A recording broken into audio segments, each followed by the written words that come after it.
De'Aaron, just how difficult was it to kind of get a rhythm in that game for you guys just for most of the night?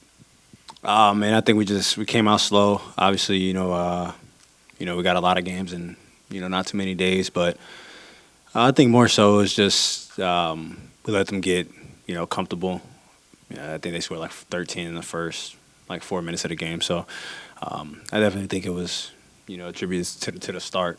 I mean, we still ended up scoring 104, whatever it was. So I mean, we were still in position, to win a game. So. De'Aaron, the non-call from Reddish he hit your elbow, right? Oh, it was DeLon. Yeah, DeLon. Oh, it was DeLon. Yeah, okay. It was DeLon. Yes, he definitely hit my elbow. I mean, just how big was that play in that moment? Oh, I mean, non-calls like that, I think definitely change the game. I think it's a bit different if you're like going to the rim and body contact or something like that. That's a bang bang play, and you might miss that. But I mean, I got to the same spot like 4 or 5 times in a row, and I don't know if they just think I decided to airball that time, where I just took the same shot, a few times. But it's definitely a game changer because I mean we were down 2 at the time. So if I go to the line, make both, whatever it may be, it's a tie game or we're down 1, whatever it is. But instead it was a no call. The shot clock was off, so we had the foul. And obviously Kevin's a good free throw shooter, so he makes 2. Now we're down 4, and it's an entirely different game than if we're tied or down 1, rather than being down 2, then going down 4, and you need a 3. And I mean we got a clean look. Buddy probably one of the better looks he's ever going to get because he. We had good screens set for him. He came off and he just missed it. But it's definitely an entirely different game if that call was made. De'Aaron, just how hard is it when you go up against a team that has a bunch of their best guys out? I mean, all due respect, I mean, those guys are obviously NBA players, but is there kind of a pressure that comes with that on your end when you're going up against a team like that? Oh, I mean, guys are going to step up.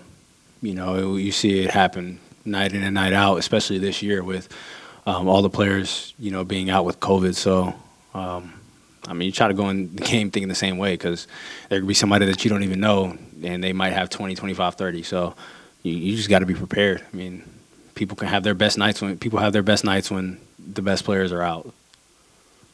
Hey, De'Aaron, Coach, speaking of that, Coach kind of mentioned how you guys actually seem to play a little better, more locked in when your opponents are fully healthy. Do you see that too? And I mean, I think it's definitely happened at times. But like I said, you just got to go out there and play. There are times when guys are out, and like I said, somebody you probably have never even heard of, who's been in the G League for however many years, comes out and has a 25-point game, and it's big for him. So you just always got to be ready. These guys are pros for a reason. Rather if it's the G League or overseas, they get this call up. They're ready to go regardless of who's on the court. De'Aaron, what we're seeing over the last couple of games from you is you taking over in the fourth quarter again. Do you feel more like yourself? And I know you had a really good stretch the 5 games before you got put in health and safety, but do you feel like you're starting to build back to where you were last season? And I think I've had a decent groove, but I'm just trying to do whatever it takes. And like I said, my teammates, they put me in position, my coaches, and they want me to make those plays towards the end of the game. And like I said, I struggled early on, but at the end of the day, I mean, it doesn't matter because we didn't win. You wish you could play well and it comes in wins. But like I said, I'm just trying to put my team in position to get us there, and whatever happens at the end happens. But I just want to get us in that position. And you guys, you and Ty both got to over 20 tonight. Obviously, you had 30 for the second night in a row. Are you guys sort of figuring out where that give and take is of, maybe when it's your time, when it's his time, and how you balance that? Oh, yeah. I mean, we're obviously continuing to learn each other, but I think a lot of times it happens in the flow of it. And, I mean, we're just out there playing. It's not, we're not thinking about it, in that way. A lot of times, whoever's closest to it kind of is what happens. And then going down the stretch, however the game went, whoever has the matchup, that's what we go to. So I wouldn't say we really are going about it thinking like that. Just one question. I know in the past you have initiated talks between you and Haliburton about taking those shots, and he's only averaging about 4 attempts behind the arc, but tonight he took 7 and he made 5 of them. Were you instrumental in getting him to take more shots? And he should take more shots. He should have taken more than that. It was one that he passed up, and we ended up turning it over. So, yeah, I mean, we as a team, as players and as coaches, we still encourage him to shoot the ball more. I mean, like I say, he's over 40% three-point shooter. A lot of times he has a good look, and sometimes he makes the extra pass, or he stampedes and takes to the basket, trying to make a play. But a lot of times, the shot that he gets is probably the best shot that we were going to get in that possession. So we definitely encourage him to continue to shoot the ball, for sure.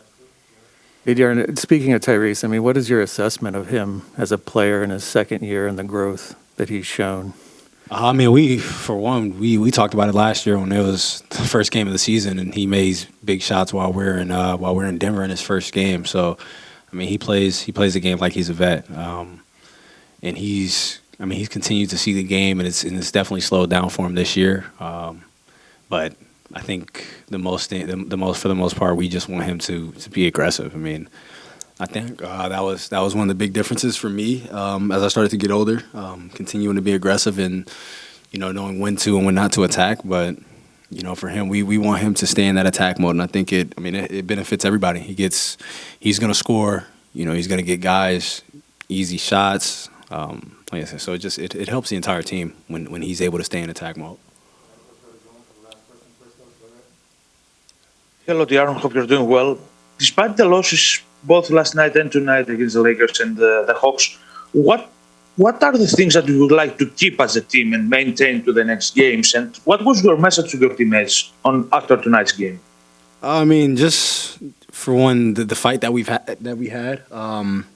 I mean, we were in both games, so I feel like we should have won both games. Obviously, Brown was big last night, and then obviously you don't want to put it on the refs, but I think that missed call is definitely a turning point in tonight's game. But just continue to. I mean, what we're doing offensively was fine. As far as the shots we were getting, obviously, this is a make or miss league, but I think we've definitely had a good flow to what we've been doing offensively, and then. For some parts of the game, we were able to get stops when we needed them. Coming down the half, I think we were down 9, and then we cut it to, 2 or 1. They push it back, we get it back. So just try to stay in that groove offensively that we've had, stay in that flow that we've had, and attack modes that we had.